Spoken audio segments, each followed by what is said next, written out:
Hey everyone, welcome to Wildlife Inspired. I'm your host, Scott Keys, and today we're going to talk about songbird photography. Do you like it clean or dirty? Right after this. It's interesting how over time our perspectives evolve and change, and even our interests and preferences over time change. And no matter what we do, I'm going to tell you a couple quick stories. I got a neighbor over here, and he keeps his lawn immaculate. The front grass is just perfect, everything is edged. And there was a time when I was a new homeowner decades ago where I just thought that was ideal. I just wanted these perfect lawns. And as I have evolved over time, and some of this is about my other interest in native plants and gardening and ecosystems, I now look at that yard over there and it just doesn't feel good to me anymore. And I come up to my house where I see native plants and bugs and birds and things crawling around on the ground. And the grass isn't the best in the world because I'm not using any fertilizers or herbicides. And I bet you he would come up and say, "What a mess this is." And neither one is right or wrong. It's just a matter of preferences. And my tastes have evolved in my yard from going from these really manicured looks to these kind of wild, more native, natural feeling looks that include a lot of biodiversity. Now, how does that get to photography, Scott? Get to the point. Well, songbird photography, clean or dirty?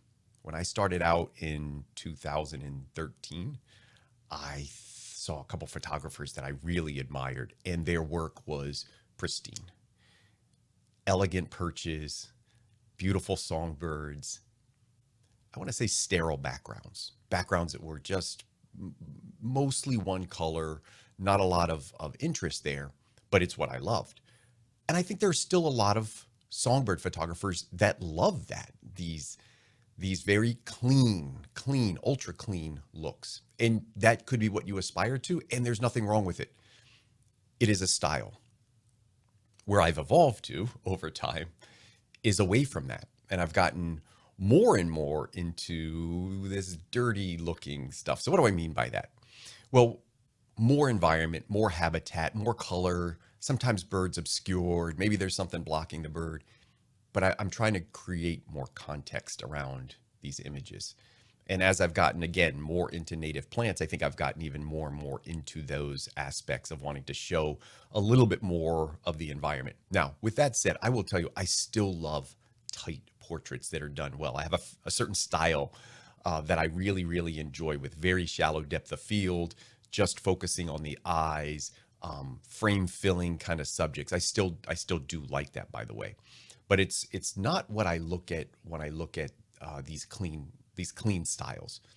I'll give you an example of how I've changed. I was looking at my Instagram feed or my social media feed, and an image came up, and it was really, really popular. I forget if it was on Facebook or one of the groups, and it was a wood warbler that was a species that typically is way up in the high in the trees, and they like hemlocks and pine trees and evergreens, and it was perched on a ornamental flowering tree that is not even from this country.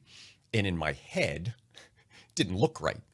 It just didn't feel right. It didn't feel natural to me. The same way sometimes when I drive by the sterile yards, they just don't feel right to me. It's not a judgment. I know my bias comes through in these videos. These are opinions, a lot of them, but I just want to get that out. It's not a judgment of quality. It is a judgment of my preference. And as I saw that one image, I wasn't particularly drawn to it.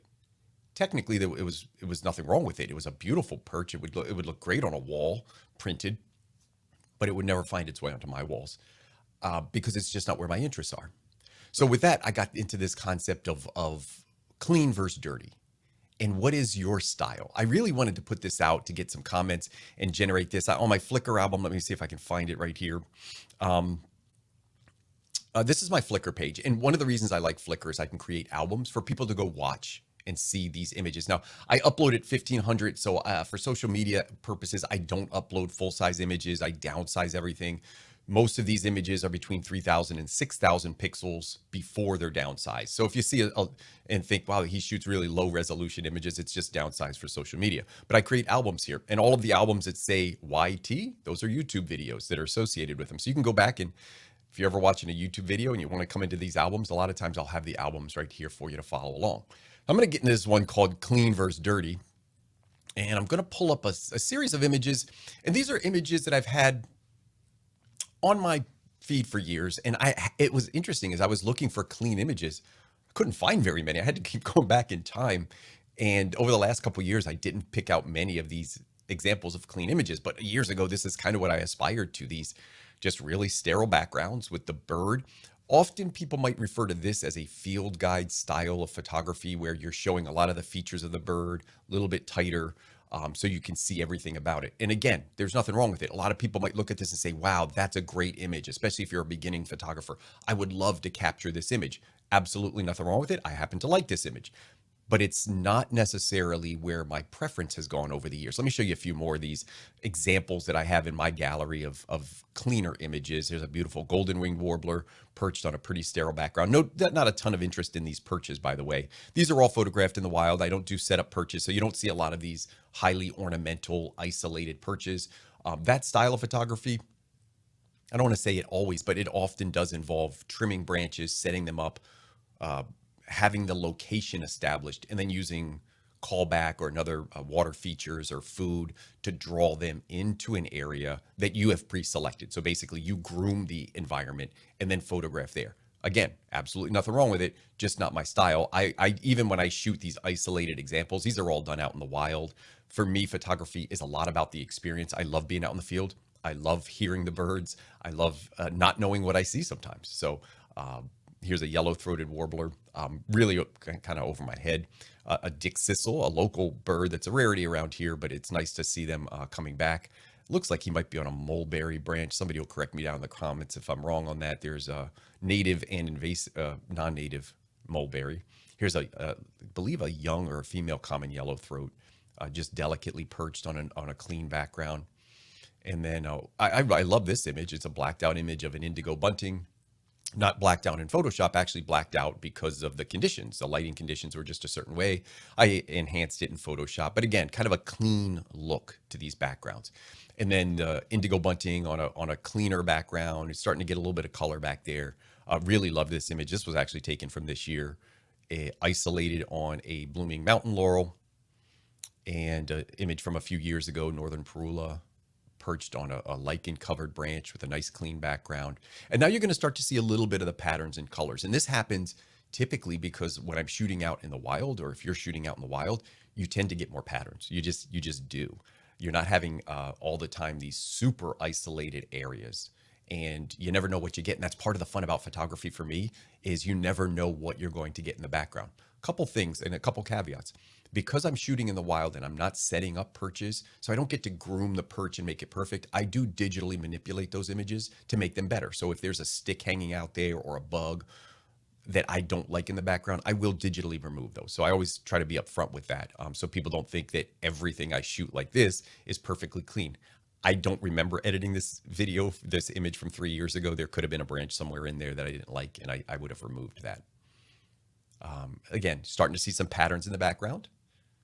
Starting to see some colors in the background. These are all out in the wild, so nothing perch. I happen to like this one a lot.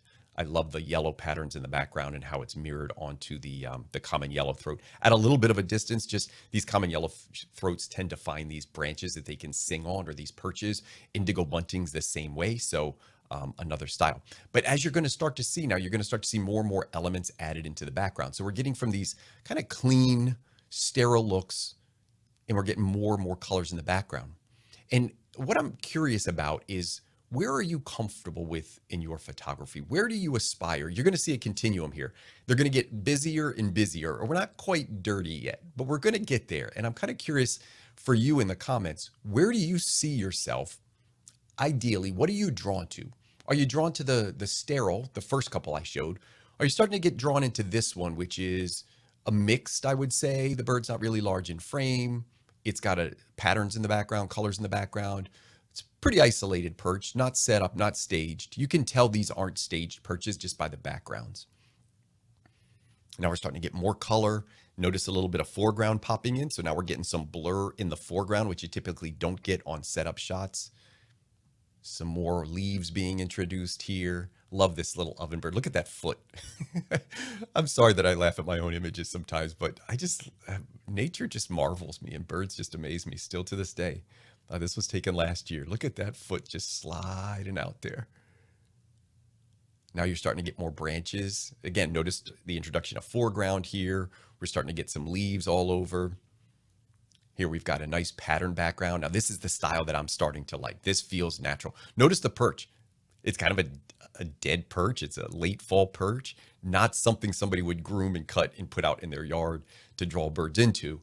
But for me, it really works. It feels natural to me. So that's kind of where I get drawn, is into these more natural looking images. Sometimes they line up nice. This could have been a staged perch. It's not. It's just happened to be so many sunflowers around. These common yellowthroats, there were several of them bouncing around in this sunflower field. And very natural pose. You can see he's just kind of hanging out, chewing at the seeds, looking for insects. Now we're starting to get coverage. So notice the foreground's covering the bird. Is this okay with you? A lot of purists. I know a lot of purists. And I don't want to say it's an old school mentality, but in my mind, it kind of feels sometimes like it's an old school mentality where the bird has to be shown, or else it's not a legitimate bird photo. I disagree with that personally. I love when things have context, when environments are shown. And this is what birds do. They live in leaves, they live in branches, they live in colors, they live in shrubs. So when I'm showing those environments, for me, it's really, really pleasing. It feels very authentic. Here's a red-eyed vireo eating some mountain ash. But notice, not a perch you would select. Leaves are dying, but it feels natural. You've got a leaf going right on top of this bird. Down in the comments, are you okay with that? Would this be, specifically, down in the comments, take a minute right now. Would you post this image, even though it has nice action, the light is good, everything about this is pretty pleasing, but there's two dried out dead leaves going right on top of that bird? Would you post it? Down in the comments, let me know. Here's a nice fall scene. You get those really beautiful backgrounds. Another fall scene, but again, notice these leaves are not in pristine condition. I do edit these leaves, by the way, in my Patreon accounts. I show people, even with leaves like this, I have cleaned these leaves up. There's probably some dead spots on them that I like to remove, and I just like to pretty them up a little bit, feeling natural, but just getting rid of some of those really ugly distractions. But that's an image I really, really like, by the way. And more habitat being brought in, foreground and background here with some goldenrod. Again, I'm loving the native plant theme here because these are native species. Here's another native species and a northern parula perched on some mountain ash berries. I probably have shown a different version of this video image in some of my other videos because I really, really love this. Took me a long time, by the way, a very long time to get this image. I waited for days for something to land on that cluster of berries. Here's a yellow warbler.